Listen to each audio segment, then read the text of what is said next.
So I will be announcing and flashing on the screen 10 individuals from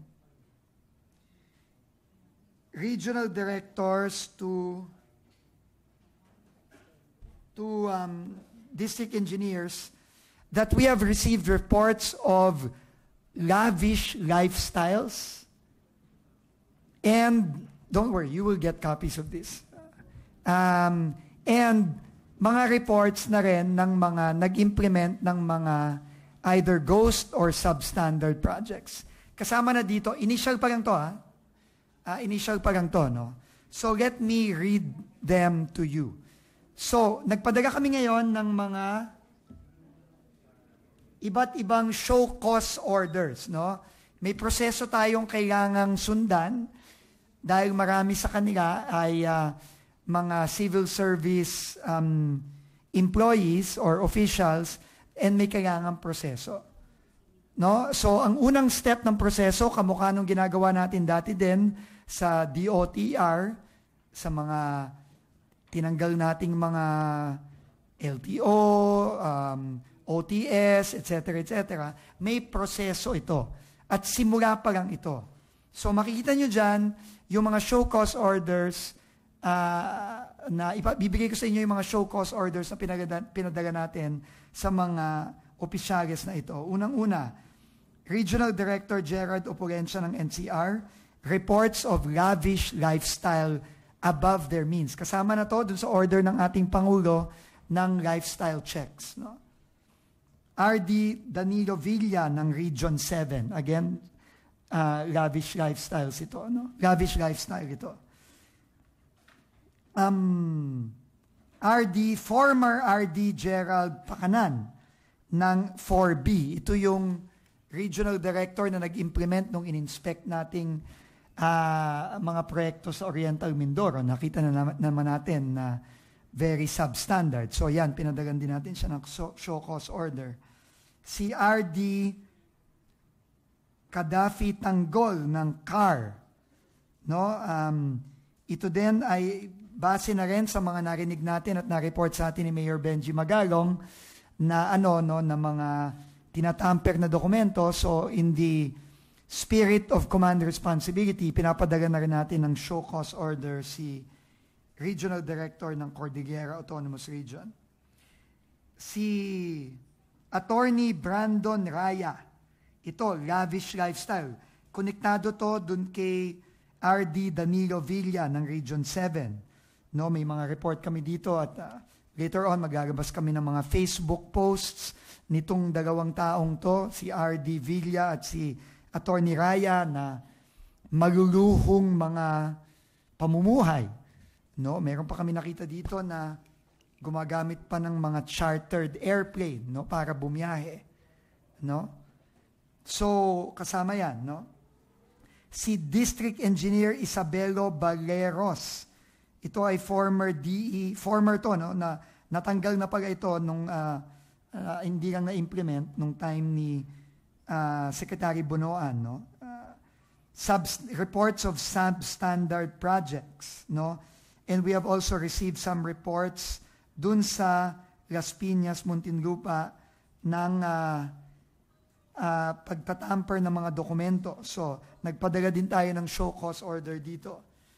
Si D.E. Almer Miranda ng Pampanga, yung pinunta namin ni Mayor Benji kahapon, no? For substandard projects. At yung DE ng La Union, no, dun sa Bawang, na rin-inspect namin ni Mayor Benji Magalong last week. At itong dalawang DE ng Quezon City, first and second, base dun sa binisita ng ICI last week at report ni Mayor Joy Belmonte. So again, initial list pa lang ito, base sa nakuha nating mga reports at evidence na sinabmit sa atin ng iba't ibang sources. So we have sent official show cause orders dito sa mga opisyal na ito ng DPWH. Kasama na rin ito dito sa ating top to bottom cleansing, no, na ginagawa natin ngayon. So they are given, how many days? Sorry, let me just tell you. Sorry. We are giving them 5 days to submit their written explanations of the reports that we have received against them. And later on, depending on the results of the investigation, appropriate administrative charges will be filed against them. And ito yung proseso kasing nakasaad sa civil service law natin, so kailangan tayong sumunod dyan. So, initial pa lang ito, nakikita niyo yung kanilang mga pangalan at yung mga alleged violations nila, no? Iba mararangyang pamumuhay, above their means. Yung iba naman ay dahil sa substandard projects na nakita na natin at ng ICI, at yung iba din ay possible alleged tampering of documents sa kanilang mga areas. So, tuloy-tuloy ito. Sabi ko nga, pasensyahan tayo dito, no? Kung akala nila ng mga opisyales na hindi ko siseryosohin yung sinasabi ko from the very beginning, I hope this is proof that we are serious, that the President is serious about this. Okay? And we will spare nobody, top to bottom. Okay, top to bottom, we will spare no one here. No? Kay Yusek pa yan, kay former secretary, Yusek, ASEC, Direktor, RD, DE, kailangan umayos na tong institusyon na to. And it starts with accountability. Kailangang managot. At hindi lang titigil sa administrative charges ito. Uulitin ko, hindi lang titigil sa administrative charges ito. Kung may ebidensya na kasabwat sila sa mga maanumalyang proyekto, lahat yan mananagot at isasubmit natin lahat ito sa ICI. Okay? So, simula pa lang ito at hindi ako magtataka kung linggo-linggo mayroong bagong ganitong listahan. Okay? So, ulitin ko. Sa mga kawane ng DPWH, number 1, sumunod kayo sa 2 order na ginabas namin to cooperate fully with ICI at i-preserve at i-submit lahat ng dokumentong required ng ICI. Meron na kayong kopya ng orders na ito, isinapubliko na namin ito, kailangan silang sumunod. Kung hindi sila sumunod, ganito din ang mangyayari sa kanila. Makakasuhan sila administratively and even criminally. So, sumunod na kayo ngayon pa lang. Kung meron kayong mga nagagaman tungkol sa mga proyekto sa iba't iba nyong area, lumapit na kayo sa amin at magsalita na kayo. Huwag nyo nang hintayin yung mangyari sa inyo, yung nangyari kay Alcantara, kay Hernandez, kay Mendoza, et al. Na nung una, wala akong alam, at kumanta din pala after a few months. Huwag nyo nang hintayin na mahuli pa kayo, makasuhan pa kayo. Ang suggestion ko sa inyong lahat, lumantad na kayo, magsabi na kayo ng totoo, ngayon pa lang. At kayo, i-refer namin sa ICI para ang ICI na ang mag-question sa inyo, doon na kayo magsabi. Pero wag na kayong maghintay pa na umabot pa kayo dito. Masama pa kayo sa mga ganito. Kasi lahat ng mga to, i-refer na namin sa ICI. Aparte dun sa administrative charges na eventually mafa-file against them. So again, ulitin ko, kung may alam kayo, involve kayo in any way, ngayon pa lang, lumantad na kayo, magsabi na kayo ng totoo.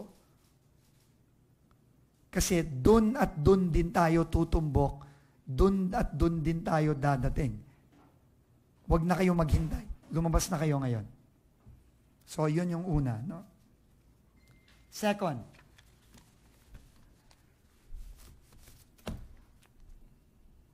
Nung nakarang linggo, ako po ay sumulat at alam nyo na to, in-announce ko po to nung nandun ako sa Blue Ribbon last Thursday, in-announce ko na sumulat po ako sa LTO, LRA, CAAP at Marina para sa mga iba't ibang potential assets ng mga kinakasuhan natin. At sumagot na po ang LTO at CAAP. No, yung pong Marina at LRA, hinihintay ko pa po for sea and maritime assets as well as real property assets. Pero sumagot na po ang LTO at ang CAAP. So, uunahin ko ang LTO.